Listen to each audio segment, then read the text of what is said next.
Hello बच्चों, कैसे हैं आप लोग। तो एक क्वेश्चन और करना है जिससे कि आपके कलेक्शन में एक क्वेश्चन और बढ़ जाएगा। क्वेश्चन का वही सिस्टम है फ्रॉम ज़ीरो टू हीरो, यानी कि बिल्कुल डाउन से क्वेश्चन शुरू करे हैं मैंने लेवल 1 से, जहां पर आपको सिर्फ प्रैक्टिस कराई जा रही है और उसके बाद धीरे धीरे आपका लेवल हाई होने लगेगा और आप नीट और IIT JEE के क्वेश्चंस को बड़े प्यार से बड़े आराम से 1 मिनट के अंदर अंदर सॉल्व करना शुरू कर देंगे। तो अब देखिए इस क्वेश्चन पे आते हैं। इस क्वेश्चन में कहा गया है कि ग्लास जो है वो एक्वायर कर लेता है positive charge that is 3.2 into 10 to the power minus के 19 कोलाम। यानी ग्लास को रब किया वूल पर तो ग्लास ने अपने ऊपर चार्ज ले लिया है 3.2 into 10 to the power minus के 9 कोलाम। इतना चार्ज इसने अपने अंदर इकट्ठा कर लिया है, ठीक है। अब वो पूछता है कि अगर इतना चार्ज ग्लास के अंदर आ गया है तो कितने इलेक्ट्रॉन चले गए होंगे। देखो सबसे पहली बात तो क्योंकि इस क्वेश्चन में कहा गया है कि पॉजिटिव चार्ज है, so we first write that electron are removed. Electrons are removed, एक तो इलेक्ट्रॉन चले गए होंगे, नंबर एक बात।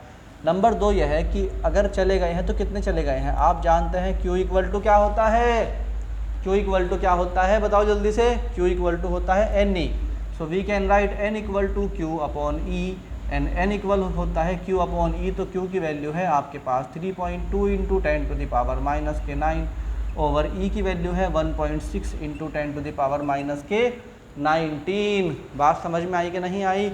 अरे बोल लो भाई, Q की वैल्यू क्वेश्चन में गिवन है और E की वैल्यू आप सभी जानते हैं 1.6 into 10 to the power minus के 19 होती है। तो जब आप इसको डिवाइड करोगे, यहाँ डेसिमल से डेसिमल का पॉइंट चला गया है, 16 दूनी 32, तो यहाँ 2 आ गया है। तो आप लिख सकते हो 2 इंटू 10 टू द पावर, जब ये ऊपर जाएगा तो प्लस के 19 हो जाएगी, माइनस के 9 प्लस के 19 दैट इज़ कितना बचा 10। तो आप लिख सकते हो 2 into 10 to the power 10 coulomb आपके वैल्यू आ गई है n की, and this is the final answer.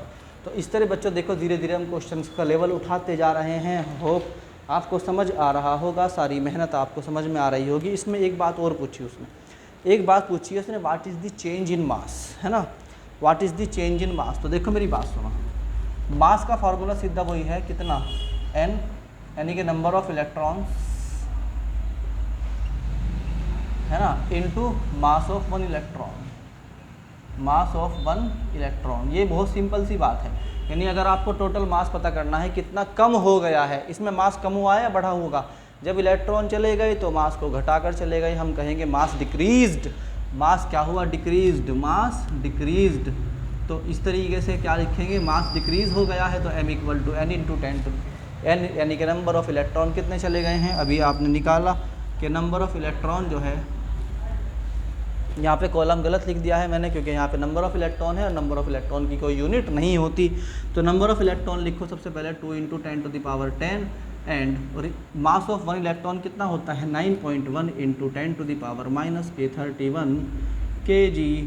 तो जब आप इसे मल्टीप्लाई करोगे 91, यानी 9.1 को 2 से मल्टीप्लाई करोगे तो 2 1 जा 2 एंड यहाँ आ जाएगा 18.2 इंटू 10 टू द पावर, यहाँ पर माइनस के 31 है और यहाँ पर प्लस का 10 है। तो जब आप इन्हें मिलाओगे तो ये बन जाएंगे माइनस के 21 kg। This is the answer कि इतना मास का फ़र्क आया होगा, इतना मास चेंज हो गया होगा। तो इस तरह धीरे धीरे आपका लेवल बढ़ता जा रहा है। प्लीज़ प्लीज़ प्लीज़ अगर आपको ऑल इंडिया में टॉप यानी अंडर 100 रैंक लानी है तो इन नोट्स को प्रॉपर बनाते रहिए, स्टॉप कीजिए वीडियो को। जब हमारा वीडियो कंप्लीट हो जाता है तो उसके बाद क्वेश्चन का सॉल्यूशन लिखिए और क्वेश्चन आपको थंबनेल के अंदर मिल ही रहे हैं। तो